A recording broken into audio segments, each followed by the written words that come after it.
Kicking off the list at number 10, the discovery of penicillin. Sometimes miracles happen when nobody is looking. That's the key. Alexander Fleming discovered penicillin back in 1928. At the time, he was actually studying Staphylococcus, which is a bacteria that causes infections and boils and all that nasty stuff. But right before Alexander left for a 2-week vacation, he left a petri dish with some of that Staphylococcus behind. He left it on the lab table rather than stored away in an incubator. Now, during his well-needed time off, a penicillium mold spore just drifted in there magically, either through the window, up the lab stairwell, some Horton Hears a Who type commute, and the temperature of the room and lack of one Alexander Fleming allowed for the mold to fight back, furthermore preventing that bacteria from growing. He literally changed the world. He discovered this antibacterial substance, and it was only produced by the strains of penicillium. Thank you, or else we'd be a little uncomfortable. Number 9, mass extinction. Are we part of the 6th extinction? Is it happening right now all around us?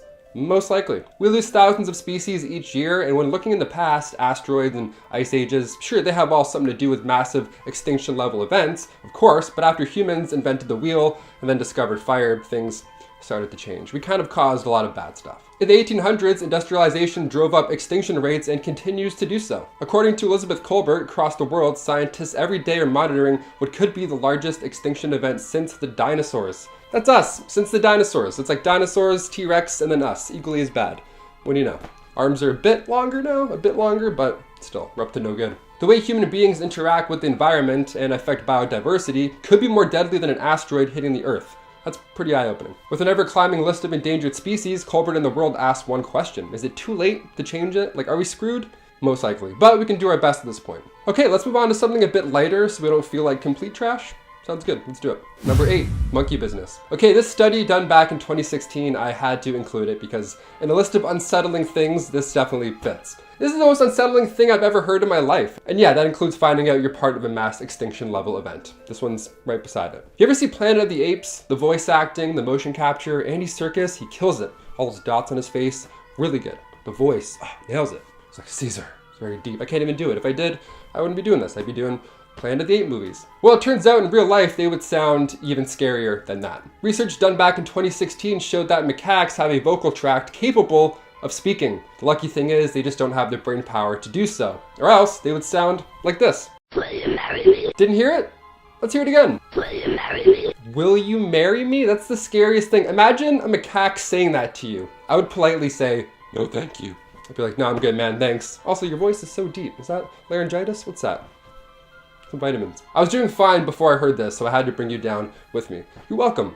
Hit that thumbs up. And also, will you marry me? Number 7, human sacrifice. Archaeology is fascinating, but the digger we deep into the earth, the more we find out about our past. Most of the time, that's not so fun. Our past is pretty shady. Usually these findings are horrible. Not too long ago, we found the remains of a 3,000-year-old skeleton in Greece. They found the skeleton on the side of Mount Lycaon, which historians know as the site of animal sacrifice for Zeus. Ancient writers mention this site and how human sacrifice was also at play, and thanks to technology, we can now confirm that this is indeed the case, sadly. The upper part of the skull was missing, and the body was laid on 2 lines of stones, so it wasn't accidental. There were even stones laid on their pelvis, so something was going on. We look at Greece, of course, as the birthplace of philosophy, democracy, and 100-meter hurdles, and, you know, the 100-meter dash, all the Olympic stuff, that's great. But they also did some sacrificial, shady shit in their off time when they weren't slamming some Merlot. Science has allowed us to take a look all over the world as well, not just Greece. Ancient Egyptians, Aztecs, sometimes after Mayan ball games, sometimes the losing team would just be sacrificed. Yeah, good game, good game, good game, good game. Are we getting sacrificed? No, okay, good. Good game, good game, good game. Everyone talks about how awful humans are now. No, we were pretty bad always, even before we knew how to speak words or what the sun was or what the moon was. We're like, you know what? I don't know what any of this is, but all I do know is that we gotta kill each other. Number 6, whale cancer. The big C, oddly enough, doesn't affect big fish. What do you know? Well, we do know that the risk of cancer increases as you age, but the amount of cells that you have surely has something to do with it, right? So large animals like whales, obviously they have a few more cells laying around. They're a bit husky, they're a bit bigger. You would think that the odds of whales getting cancer would increase, but the reality of it is that whales and dolphins are way less susceptible to cancer than us humans. We still have no idea why. Maybe it's because whales sing a lot? I don't know, maybe if we sing to each other instead of talking and killing, we can maybe beat cancer. I don't know, worth a shot. Let's just start singing like whales. That's how we'll communicate from now on. We'll just go, and then someone else will be like, good, thank you. Number 5, MK Ultra. This one always gives me the chills. Many of you have probably heard of this at some point, but if not, well, buckle up. MKUltra was a secret CIA project that lasted from 1953 to 1973, where they ran hundreds of experiments to US citizens without them knowing, and they gave them LSD, narcotics, anything in attempts to crack mind control, or as they called it, information gathering. It's like when Apple's like, yeah, we're just gonna gather some info real quick. When we talk to Facebook, we're just gonna gather some information. They're spying, definitely. It's bad shit. In the 50s and 60s, around the Cold War, the United States believed that the Soviets, Chinese, and or the North Korean agents were using mind control. I mean, sure, how else could you explain brainwashed prisoners of war in Korea, right? That's gotta be the only explanation as to why they're acting that way. Nothing else to do with it. The program had subjects take LSD, hallucinogens, they had electric shock therapy at one point, horrible stuff and all, and it was being done in universities, hospitals, and prisons. The happenings of this project weren't fully known to the public until years after it ended, but the agency destroyed most MK documents back in 1973 when it ended, so we think we know, in reality, we probably know nothing, Jon Snow. Number 4, skin problems. This is a specific case that I had to share. A Russian lady found a small lump below her eye, her left eye to be specific, and at first she didn't think much of it, but eventually this lump was gone, which is a good sign, but then a new lump had appeared later on. This time it was on her lip. Odd. So when she went to go see a doctor about this lip problem, which is new and the eye problem's now gone, they removed a Dirofilaria repens, which is a thin worm, crawls around in the face. Hence why the bump was disappearing and then reappearing later on. It was moving around. I just got goosebumps talking about that. Now, normally this type of worm only affects animals, dogs, cats, foxes, anything like that. They spread through mosquito bites as well. So next time you're in the woods smacking your arms, I dare you to not think of this. Good game. Number 3, particle accelerator. This list is full of unsettling things. I mean, I hope. I think they're pretty batshit insane, but this next one actually concerns me about our future. I don't mess with science. The at-home volcano trick where you like put in the vinegar and it goes poof, I don't do that. That's even scary for me. What if one experiment could hypothetically swallow our known universe? Would we do it?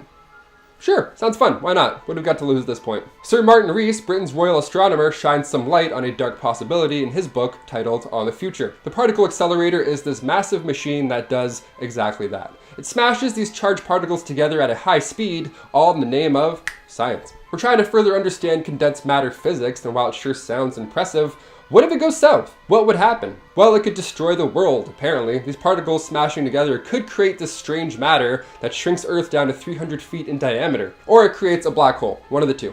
A black hole would just suck away all of our existence, or we'd be little tiny people. Thanks, Martin. Now I won't be able to sleep because I'm thinking of particle colliders and Freddy Krueger. Both are equally as haunting. Number 2, no more insects. This one I wish I didn't know. Ignorance is bliss, folks. But we're kind of doomed. No easy way to say it. And so is the bug spray industry, apparently. The world is losing insects, which if you're a little kid or if you're me, sounds like a good thing at first. I don't like bugs. Any bugs. But when scientists tell us that the world has 70% less bugs than it did back in just the 80s, well, that's pretty concerning. Unsettling things scientists don't want us to see. This one they probably don't mind us taking a peek into. But we don't talk about this nearly enough. These buggy dudes are vital for our crops. The movie Interstellar, for example, is about our future and future humans running out of crops. So we should have been listening to Christopher Nolan this entire time. I knew it.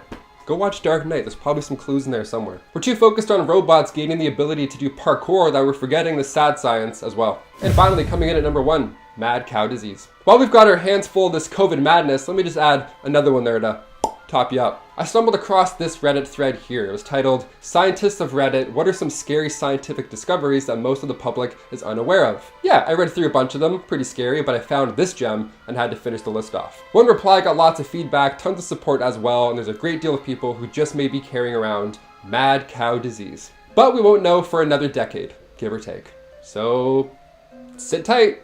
Stay tuned, I guess. Mad cow disease from the 80s and 90s was due to cows being fed the remains of other animals. Pretty horrible stuff. People then ate their beef and consumed prions, a protein that can destroy the human brain, and it's thought that many people still might carry prions but won't know until they start experiencing the symptoms, which could be 10 to 50 years after consuming said contaminated meat. It has a really long incubation period, and you can also contract the prions from blood transfusions, which is the reason why so many UK citizens from that time period still aren't allowed to donate blood.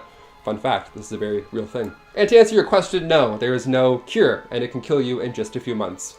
How's that for unsettling? Guys, starting off this countdown, we have the remote control bullfight. Spanish neurologist Jose Delgado has managed to control wild animals by using electrical stimulation. So in 1964, he put himself in front of a 250-kilogram fighting bull, and then he enticed it. The bull came sprinting towards him, but with the click of a button on his remote control, the bull stopped. This was due to the fact that he had placed radio-controlled electrodes in the bull's brain a few days prior. This dude literally found a way to tame wild animals, which might seem cool, you know, but that's all we need, humans interfering more with nature than we already have. Coming in at number 9, we have the elephant on acid. On Friday, August 3rd of 1962, a group of Oklahoma scientists decided to give an elephant LSD to see how it would react. So they filled a syringe with 297 milligrams of LSD and inserted it into the elephant's bum. Now, 297 milligrams is a lot. Like, that's 3,000 times the typical human dose. Why did they give the elephant that much? Well, they literally thought, we better go big or go home. And as a result, the elephant went mad, like literally insane. He got highly aggressive and was secreting a sticky fluid from its temporal glands. They tried to save the elephant with antipsychotics, but sadly it died an hour later. They're not sure if the LSD itself killed it, the dosage, or the antipsychotic. Still, this experiment was met with tons of controversy. In our 8th spot, we have the two-headed dog. In 1954, a man named Vladimir Demikov decided to graft a puppy to the neck of an older dog. Why? Well, he claims this was part of a series of experiments to figure out better surgical techniques. His goal in the end was to be able to successfully perform a human heart and lung transplant. So he practiced this on dogs. In total, he created 20 of these two-headed dogs. He would do this by grafting the head and shoulders and front legs of a puppy onto the neck of an older dog. The dogs were able to simultaneously eat and drink, but the things that the puppy ingested would just dribble out the back. Of course, sadly, none of these dogs lived very long. Most of the time, it's because of tissue rejection. The longest one of these two-headed dogs ever lived was for a month. Coming in at number 7, we have the conversion. In 1954, James Old and Peter Milner decided to try and get homosexual males to become straight. They tried to do this through electrical brain stimulation. Basically, they would stimulate the pleasure sensor areas of the brain to see if this would lead to sexual arousal to someone of the opposite sex. They tried this with a patient they referred to as B19. He was a gay man. But using the electrical stimulation in the brain, they got him to engage in sexual activity with a willing female participant. But it's not like they converted him forever. He still had gay tendencies, but also he liked women now. So they got him from being gay to bisexual. Thankfully, after this, they didn't try to convert any more homosexuals. That is highly controversial and wrong in a number of ways. Moving on at number 6, we have the dog's heads. What's with mad scientists and their sick tendencies to practice experiments on dogs? It all started with a Soviet physician, Sergei Brokoniko. He wondered if it was possible for someone to still live after their head had been chopped off by the guillotine. So he created something known as an autojector, basically a device that could keep a head alive while being separated from its body. He started by running experiments on dogs. He would chop their heads off and then attach this device to them. And he was actually successful. He managed to keep a dog alive while using this device. The dog would respond to stimuli and eat when it was given food. We are now at our 5th and halfway mark with the test subjects. For 20 years, Dr. Albert M. Kligman used prison inmates to test a number of substances on. Some weren't so bad. They were just shampoo or deodorant, foot powder, etc. But then he started to test more dangerous things on them, like poisons, mind-altering drugs, and radioactive isotopes. He did so to study how the human body would react to such things. Later, it was found out that he was specifically targeting black men and was running highly unethical experiments on them. These men didn't have a say in what was being done to them. In our fourth spot, we have the depressed monkeys. Again, we have another sadistic scientist out here torturing animals. This one ran experiments on monkeys. So a man named Harry Harlow decided to see how strong a baby's connection is with their mother. For these experiments, he used baby monkeys and their moms. Here's the thing. He had this disturbing machine that would force monkeys to mate. Then he would basically torture the baby monkeys. His most controversial experiment was a device he called the Pit of Despair. Basically, he would place the newborn monkey in a small isolated chamber for periods up to a year. No contact with any living creature whatsoever.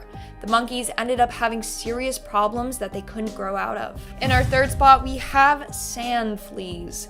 Sand fleas are pretty nasty creatures. They will burrow into your body and then produce eggs inside of you. And it takes 4 to 6 weeks before they actually die inside of you. Just the thought of these things gives me the creeps. Well, turns out that researchers didn't know much about their reproductive lives. So a researcher decided to let a sand flea live inside of her foot for 2 months. Yes, she willingly did this in the name of research. No, thank you. The only thing worse than bugs are bugs inside of your body. But I guess this experiment paid off because she learned so much about the insects this way. And that, my friend, is called dedication. In our second spot, we have Stanley Milgram. Chances are maybe you've heard about him and his experiment in psych class. If not, buckle up because it is wild. So Stanley Milgram's test set out to test our obedience to authority figures. Participants were told that they were to deliver an electric shock to a person in the other room. The shock started from 15 volts and ended in 450 volts, so the amount administered would increase. However, they did not see the person that they were giving the shocks to. And don't worry, the person wasn't actually getting shocked, but they didn't know that. And as they were giving these people the shocks, they could hear them screaming and crying in pain to get let out. They wanted to see if the person would listen to their own instinct and be like, this is wrong, let the man go, or if they were going to continue to obey the authority figure that they were listening to. The results were shocking. Pun not intended. Milgram found that a full 65% of the subjects administered the final and fatal 450 volt electric shock. This was done despite showing that they were uncomfortable doing so. Now, there's a lot that we can learn about this experiment. You should watch videos on it after this video is done. It's quite dark, but interesting, but also disturbing, so maybe don't. Like, that's why it's on today's list. Anyway, and in our number 1 spot today, we have the tracking device. In 1999, the first radio frequency identification device was implanted into a human.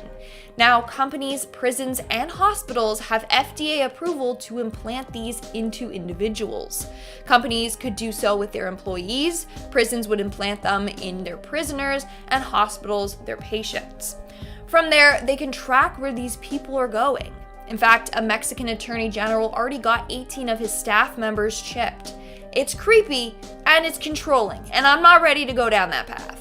Starting off the countdown, we have the pigs. In 2013, 16,000 dead pigs were found in Shanghai's Huangpu River, which is what supplies the city's tap water. Now, officials were all like, yeah, it's still safe to drink. Meanwhile, the water turned brown and dead pigs were just floating in it. Now, some of the pigs had died from a common disease that normally affects pigs. Luckily, it can't be transferred to humans. Others were dumped there by illegal pig farms. It was a very disturbing and gruesome discovery. This water is one of the city's main water sources for its 23 million residents. And obviously, officials received a lot of backlash and people didn't want to drink the water, no matter how safe they said it was. In our 9th spot, we have the parasite. So there's a parasite that can literally nestle its way under your skin and then live there. This is known as Dirofilaria repin. It typically infects dogs, cats, foxes, and other animals. But it turns out that they can be transferred to humans too. For example, it can be spread by mosquito bites. And then this worm will live in your tissue under your skin and can continue to grow there. This is what happened to a Russian woman. Basically, she discovered a small lump below her left eye, and she didn't really think anything of it. That was until the lump moved. It moved to right above her eye. The next thing you know, she had a bump on her lip. That's when she sought medical attention, and turns out she had this thing living under her skin, moving around her face. The worst part is that she has no idea how she got it. Moving on to number 8, we have the dog's lick. In 2018, Greg Mantifole's life changed forever. He was a loving dog owner who loved spending time with his dog. However, it led to him getting admitted to a hospital. Turns out he was infected by a bacteria called Capnocytophaga. How did he become affected with this? Well, he got it from his dog. In particular, it was spread when his dog was licking him. In the end, it led to the amputation of his legs and parts of his arms. Apparently, this bacteria lives in most household pets without a problem. But if it gets passed to a human by a bite or scratch and it spreads through a person's bloodstream, that's when it can become deadly. Coming in at number 7, we have the water wars. As much as a quarter of the world's population now faces severe water scarcity at least 1 month out of the year. And it's believed that by 2030, a drought could put up to 700 million people at risk of displacement. And that's what they are preparing for. Due to climate change, places in the world are facing increased droughts. Due to overpopulation, more people are having trouble accessing water. Scientists believe that in the future, there will be a water war. People of power will try to get their hands on as much water and start a war over it. American scientist Peter Gleck says that there will be 3 types of water conflicts. One is the trigger, the thing that starts it. That's when the disputes break out over access and control of water. Then you have weapon, where water or water systems are being used as weapons in conflicts. For example, dams, using dams to withhold water or flood downstream communities. And lastly, you have the targets, where water resources or treatment plants or pipelines are targeted during conflicts, maybe even destroyed. It's very scary to think that our life might come to this. Moving on to number 6, we have the increased floods. Now, scientists obviously don't want us to worry, but there are a lot of things we need to worry about. For example, the increasing number of floods some places are going to face. This is a picture taken in Tewkesbury, England. A once popular child's playground is now seen submerged underwater. This was due to 2 nearby rivers flooding because of climate change and unpredictable weather patterns. Scientists say that in the upcoming years, we are going to be hit with more unpredictable and extreme weather, such as more floods, droughts, hurricanes, etc. We are now at our 5th and halfway mark with the walruses. If you're an animal lover like me, then brace yourself because this next image is going to hit you hard. So walruses, when they need a break, will rest on land or ice, but they prefer to take their little breaks on sea ice. However, over the last decade, the ice has been melting, forcing thousands of walruses to haul out on Alaskan beaches. This is what you're seeing here. Thousands of walruses resting on the beach. This is not natural at all. We are destroying their home and way of life. In 2014, over 35,000 walruses were resting on a beach near Point Lay, including 36 dead ones. Later, 50 dead walruses were discovered. Margaret Williams, managing director of the Arctic program at the World Wildlife Fund, said, and I quote, "The massive concentration of walruses on shore, where they should be scattered broadly in ice-covered waters, is just one example of the impacts of climate change on the distribution of marine species in the Arctic. We need to change our ways of life before we kill off walruses for good." Coming in at number 4, we have the 3D printed skin. It's crazy how fast we have advanced with our technology. In a short time frame, we went from black and white TV to high definition TVs with surround sound systems and cell phones that are like literally mini TVs. And now scientists have found a way to make skin. In 2017, scientists created a 3D bioprinter prototype that was able to produce fully functional human skin. The skin can then be grafted onto or into patients where need be. First, it's skin. Next, it's gonna be human organs created by this device. I mean, it's impressive, but it's also quite scary. Coming in at number 3, we have the human head transplant. So scientists are currently working on a way to transplant one person's head to another person's body. And apparently, successful transplants have already been completed with monkeys, dogs, and rats. They take the decapitated heads and attach them to a new body. However, the animals haven't been able to control their new bodies since they didn't reattach them through the spine. In 2016, an Italian surgeon claims that he successfully performed a head transplant on a monkey, but due to ethics reasons, it had to be euthanized after a short while. Is this the direction medicine is taking us? Apparently, there are a number of willing human volunteers, so more experiments will be performed in the upcoming years. Moving on at number 2, we have memory loss. So you know the neutralizer used in the movies Men in Black? It's the device used to wipe out people's memories. Well, scientists have created something like that in real life. Basically, scientists are working on creating a device to wipe the human brain of specific fears or memories or phobias, even PTSD triggers. They are doing this by using a combination of brain scanning technology and artificial intelligence. Basically, the SparksNotes version here is that they will scan the brain to identify patterns that resemble a specific fear memory and then just wipe it out to make the patient feel neutral. Voila, no more fears. Only problem is, what if this technology gets into the wrong hands and people use it to manipulate other people's brains? And in our number one spot today, we have the robotic surgeons. In 2016, a robot performed the first surgery by itself. Now, the surgery was performed on a pig, but it was successful. So scientists and surgeons are coming together to create robotic surgeons. They believe that robots will be able to perform procedures far more accurately than humans. There's just a few problems with this. 1, let's not have robots take over our jobs. 2, robots can glitch or go haywire, and we really don't need that if they're doing life-saving surgery. Like, imagine malfunctioning during open heart surgery. No, just no.